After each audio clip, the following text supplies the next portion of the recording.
of Murphy and Underwood. And we'd like you to stop by if you're at the fair today because we're having a contest with many, many prizes. Are you smarter than a property manager? Let me tell you, you don't have to be very smart to be smarter than a property manager, so come over. You've got a good chance at winning some prizes. Right now, it's time for a message from the Minnesota Multi-Housing Association. The MHA Minute is brought to you by Pest Control Services. When you need an exterminator, you want someone reliable and effective. Give Greg Keener a call at Pest Control Services, 952-894-9748. Pest Control Services is a proud member of Angie's List and a member of the Minnesota Multi-Housing Association. That's Pest Control Services, 952-894-9748, and tell Greg that Gene and Tony sent you.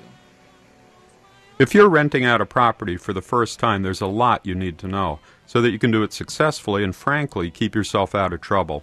Luckily, there's a statewide resource with all the tools you need to run your new business successfully. In fact, the Minnesota Multi-Housing Association regularly holds a seminar called Accidental Landlord, specifically designed for people who are renting out a property for the first time. They also have residential leases, security deposit agreements, a lead disclosure, and lots of other forms. They even have brochures on the principles of successful property management and the eviction process that you can download for free.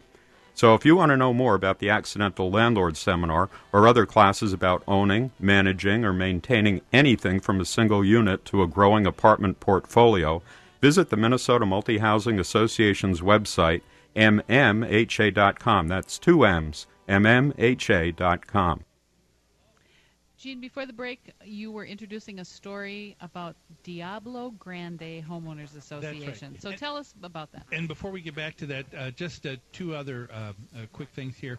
We have, want to let our listeners know, we have a free resource for them.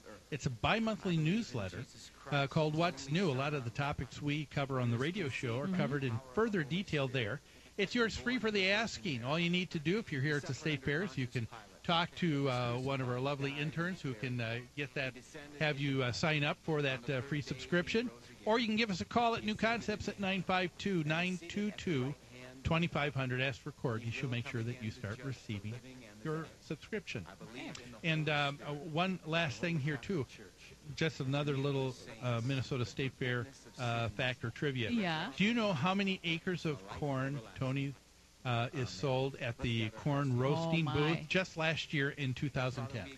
I think I've probably eaten half an acre over the years myself. So acres of corn. How many acres of corn? Sold at the Corn on the Cob booth. Yeah. Let's say 100. Only 25. Oh, dang. Sorry. I thought I was under. You must be a real corn aficionado. I am. I love corn. Well, let's get back to the topic here. We're talking about what was called the showdown in Diablo County. And basically what we have here is a situation where some people on the Homeowners Association, some of the homeowners themselves, a couple, we don't know how many, said, we don't like what the board of directors are doing at our HOA. Yeah. Now, that's a first, isn't it? That never happens. That never happens. Never happens. And so they begin by proceeding with a lawsuit. And the lawsuit, of course, names the developer, names the management company. And what they're alleging is that there was a misappropriation of funds. And I want to clarify, this is not what we're not talking about. We're not talking about money that's been absconded, stolen, and someone has run off with it. They're not suggesting it was embezzlement or fraud. What they're saying is, we don't like the way the money was spent, so it was misappropriate. I see. And you know what? I don't know. I mean, how common is something like this, where people in their association say, I don't like the way the board spent the money. Well, that does come up. And actually, members of an time. association have that right to step up and say, I don't think we should be spending the money here. I think we should be spending the money there. But that's why it's a representative government. That's why you want to live in a homeowners association, because you can step up and help make decisions. You can run for the board of directors. You can change policy. You can get your neighbors together to sign a petition about something. I would think the last thing you would want to do is file a lawsuit. against your neighbors and against your own when you community. do that, you are filing a lawsuit against yourself too, because You are. after the end of the day, when something needs to get paid, all of the homeowners are turned to That's right. to help pay or foot that bill. That's But right. in this particular case, a couple of these homeowners, they did not come forward themselves so that the board knew their name. They created a new corporation, and it was called the Betterment of Diablo Grande. Homeowners for the betterment of Diablo Grande. Homeowners for the betterment of so they Diablo created a new Grande. entity. A new entity, and then they started a lawsuit Oh, my. against the homeowners association.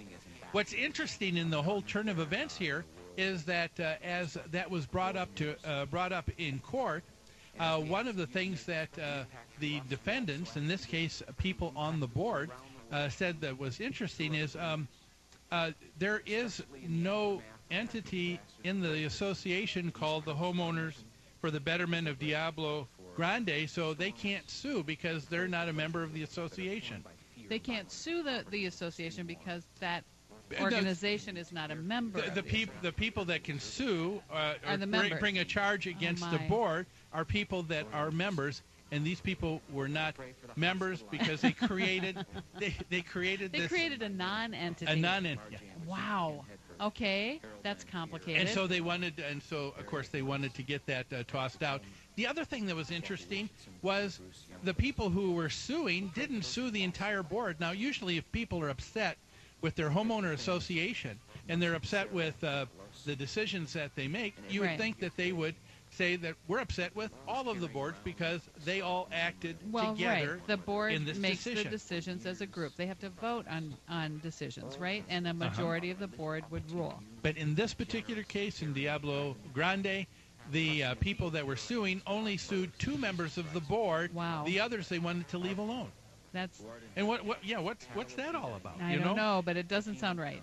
To me, it really smacks of someone who has possibly just an axe to grind with 1 or 2 people. Yeah, personal vendetta. So here you have, instead of being upset with the entire board because the entire board makes the decision of what happens at the property, they want to sue just 2 people.